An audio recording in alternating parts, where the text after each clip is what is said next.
Boa tarde a todos os que estão inscritos aí nesse canal.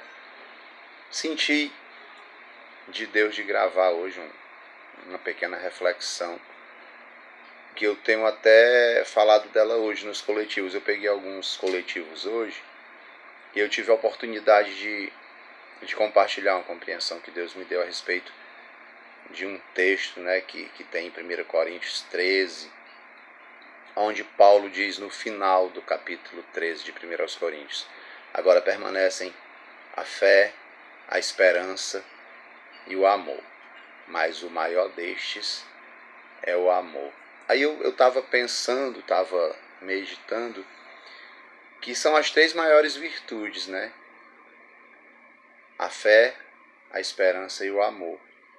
E como conseguir a fé, como conseguir a esperança, como conseguir e conquistar o amor, né? Como conseguir as três maiores virtudes que Deus nos concedeu para que possamos viver por meio delas, para que possamos transmitir essas virtudes também para as pessoas que fazem parte da nossa vida, que cruzam os nossos caminhos. E eu estava pensando primeiro na fé.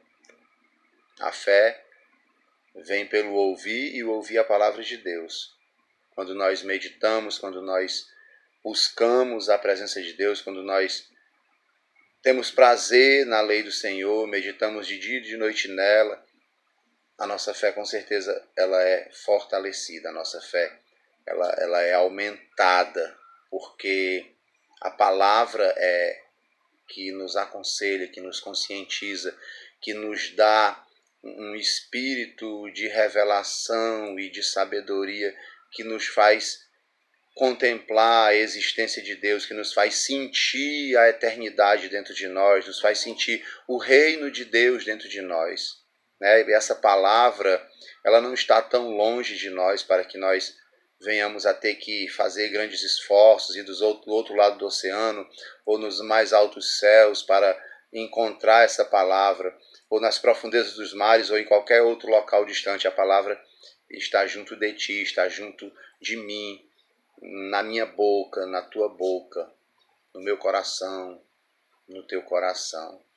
Essa palavra foi-nos dada e é para a nossa salvação que ela nos foi dada por meio da fé, que é um dom, é um presente de Deus.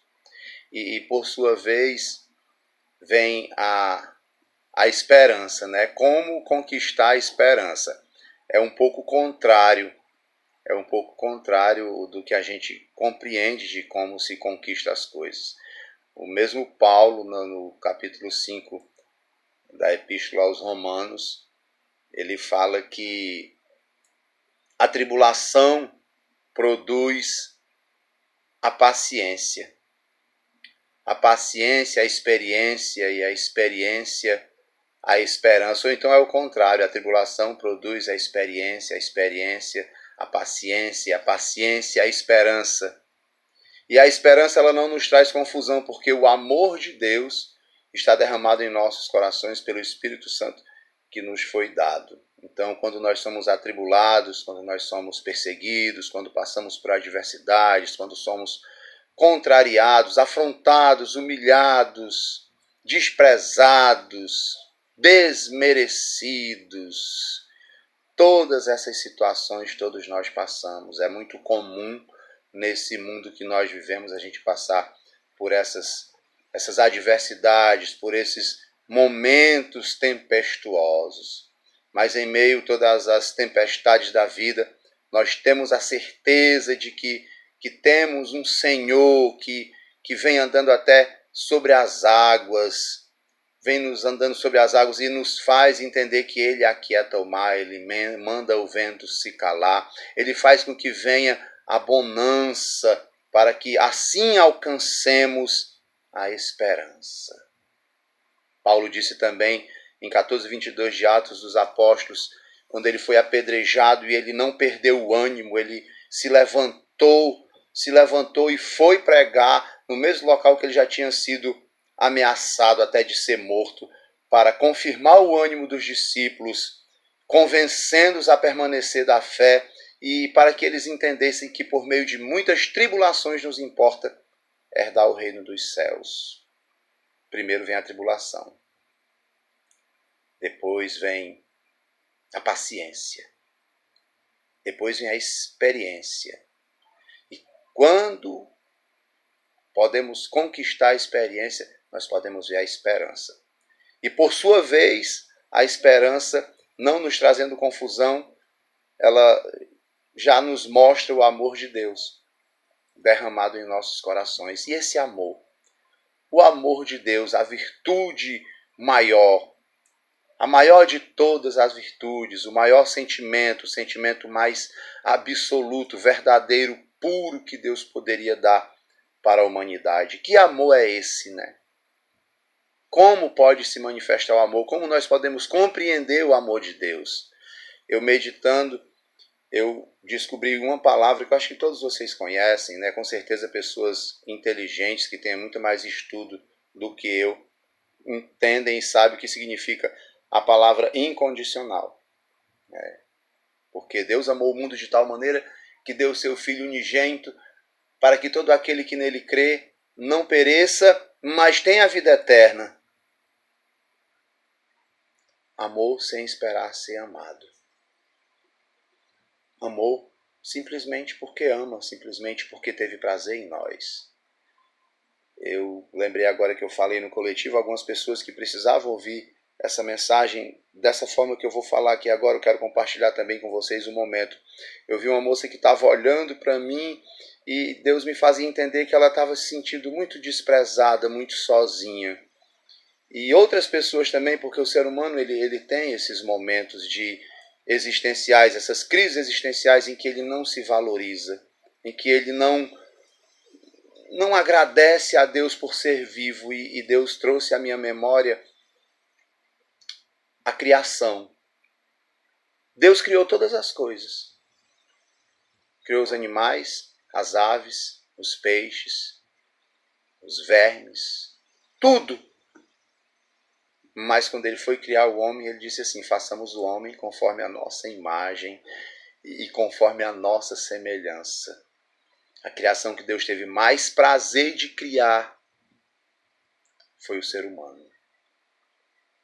Porque nenhuma outra ele disse: façamos conforme a nossa imagem e conforme a nossa semelhança. Então, quando nós trazemos à memória a forma que Deus faz menção da nossa existência, do que nós somos semelhantes a Ele, nós somos criados à imagem dEle, nós podemos entender um pouquinho do tamanho do amor que Ele tem por nós. Por causa das entranhas das misericórdias do nosso Deus, pela qual o sol nascente das alturas nos visitará para iluminar os que estão nas trevas e na sombra da morte e dirigir os nossos passos pelo caminho da paz. Essa passagem está no capítulo 1 de Lucas, versículos 78 e 79. É o cântico que o pai de João Batista recitou quando ele voltou a falar, quando foram dar o nome de João Batista. E nós podemos entender que por nós foi que Deus tirou das entranhas da misericórdia dele o amor pleno e perfeito que ele teve, tem e sempre terá por nossa vida.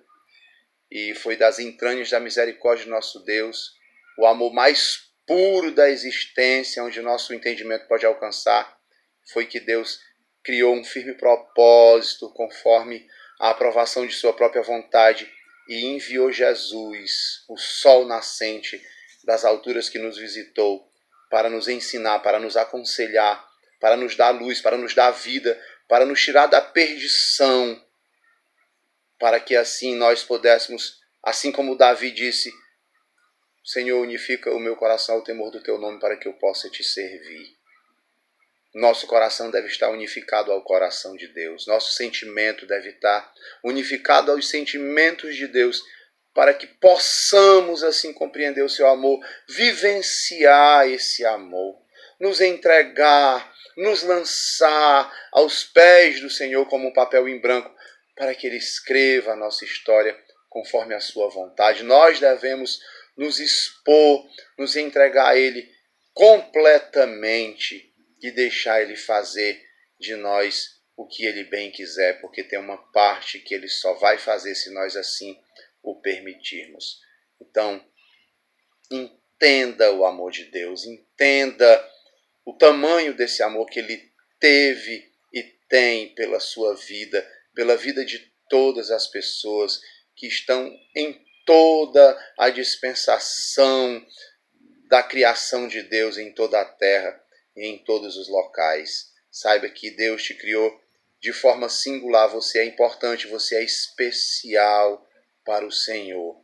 E Ele tem um plano, um propósito só para você. E para você entender o amor de Deus, você tem que primeiro entender qual o propósito de Deus para a sua vida, o que Deus quer de você. Eu descobri o meu propósito não há muito tempo. Eu entendia de longe, mas eu entendi que o meu propósito é viver uma vida simples, que eu nunca vou ter riqueza, que eu nunca vou ter muita prosperidade, mas que eu já possuo a maior riqueza, que é o reino de Deus, que vive e habita dentro do meu coração, dentro do meu ser. E o meu maior prazer hoje é poder servir a Deus, é poder levar a mensagem do Evangelho, é poder trazer a memória das pessoas, despertar o ânimo das pessoas com o conselho divino e fazer elas entenderem que a fé, a esperança e o amor estão bem vivos dentro de nós e precisam ser difundidos em nós e por onde nós andamos e com quem nós cruzarmos o caminho, nós devemos levar a fé, a esperança e o amor sempre, sempre. Esse é o nosso dever cristão.